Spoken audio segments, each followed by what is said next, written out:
Unya mao tong pag human na sa trabahon sa panimalay. So, dessert mo pa dayon. Hello there mga ka-char. Welcome to my channel, our vlog. Of course, mag-andam na pagta sa imuhang para na pod paato sa eskwelahan anya. Butan kay to akong amo do. Sa una kaniya patalisting bitaw ko sa pagplancha sa mga uniform anya kana ang dito ba type E man talitong uniform anya. Tudloan ko ato sa akong amo nga babae nga trabahoon kay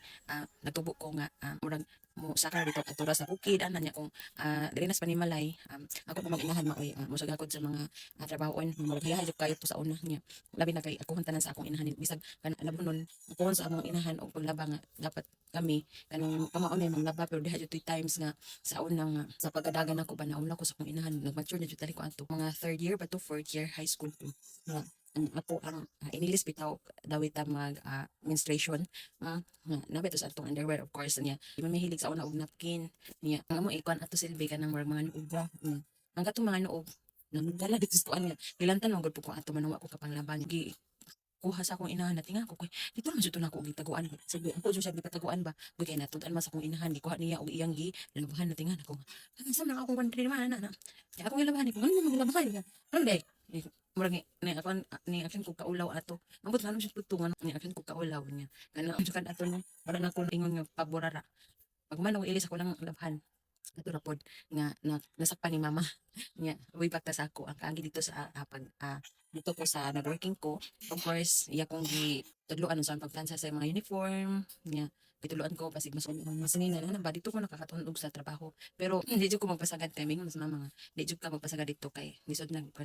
matawayan ka ihawa jud ko dito tungod pod atong naay murag ipanilusan bitaw ko ato sa iyang banang iguang naman tanang bata ko makali ko kay bawa ng uyab-uyab pa ato sa uno nag high school ko ba jud ko ingon uyab pero at least na jud tay mga crush na to niya ako katistingan mahuyab sa mga classmate niya o schoolmate ano na wala ko katisting kay unsa man pud ko ang dagway uso biya ang mga guwa para may mahalin guwapa dayta ano ron ngadita pas gnaw lisod na kayo di po ta ulon wala jud ko uyab sa high school ko although na ko mga crush na to nihawa jud ko ato sa ilaha kay tungod ana reason ganang di murag peace of mind lang po sa ako aba kay basig mura ilang sige awayan ana ba niya dudahan na ka na mato akong isumo sa akong ginikanan usap pod mingaw gid pod ikamingawan ako murag nipili ko diri sa akong pamilya or sa akong desisyon nga mas komportable ko pero siguro og nagpadayon ko ato wala ko nagpada sa mga tambag-tambag nga hawa diha uy kay mo ni mo na sukan man gud ato murag nasuko na ang akong amo nga babae sa ako pero mingawa ko ato kay wala ko nagpasaba niya nga nihawa ko ana ang nilakaw ra ko niya isa ka ko dito sa akong parente gihapon unya giadto ko sa asawa sa akong amo kay bali ko niya wala ko ni balik gusto pa balikon ko niya di na ko kay kasi ikaw mo ang mahimong dahilan og unsa man gani kay panilusan na lang ako uli ko sa among sa among lugar diri na happy kay ko ato pa hantod sa graduate kog high school pagka second year high school to fourth year ako na ginikanan kay bali nagatos ako nya ingot nga di man lalim mo kung ikaw mag-working sinatin ako kay sampod lagi mi di man mi dato di man mi adunahan nga ika pa sigarbo niya akong gihunahuna karon di man kaayo dai gasto ang high school ano man yung mag-working pa man niya na ba sa akong manuna niya syempre pa-decide buta dito akong hinakanan nga mag-working tungod po sa kapitos niya ang ako po gitistingan pero nakatabang dito nako kay kani biya ang mabuwag ta sa atong ginikanan kay murag practice po ta sa atong kaugalingon nga ang kamingaw imuhang makatunan nga dili ka magmingaw-mingaw ano ba pagka dako nimo og magtrabaho ka murag di na kamingawon sa imong pamilya kay naanad naman ka nga nakakasalayo na ba murag ako na practice ato siguro nagpadayon ko dato sa akong pagka-working student gusto sa bitali ko to o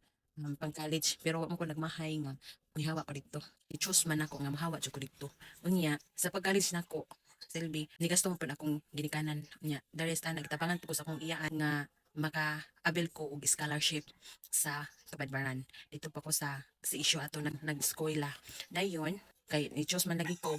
ato. Padayon to siya hatod daghan na yung nangitabo sa akong kinabuhi. Direct na nga akong nadumduman na college ko dito sa issue na nagsakanan gihapon ko dito sa amo sa ako ang amahan dito ko nagsaka nga kabuan anak pila ka tuig murag nasanay jud ko bitaw nga nagtuogan ni ko nga murag ako na usa anak nila mama pero diha nako na matungunan pagkawala ni mama nga naman day ko mga igsuon nako man day ko igsuon ana ba kanang na-experience na nako ug nahon ana anak ko nga ala wala lagi nako ni nauna sa una nga ako nag high school ko na nako man day ko manghud ana ba murag bitaw na na gihatag pud sa akong ginikanan nga kanang kanindot sa akong pagka teenager bitaw nga murag kanang wa ko nila gipasagdan murag gipag-uyunan bitaw ko sa akong kagustuhan unya dili na ko ika panginayang na nga panghitabo dili pa nako i-blame ang akong mga ginikanan nga wala ko nahuman og eskwela kay ako makibali gipili ba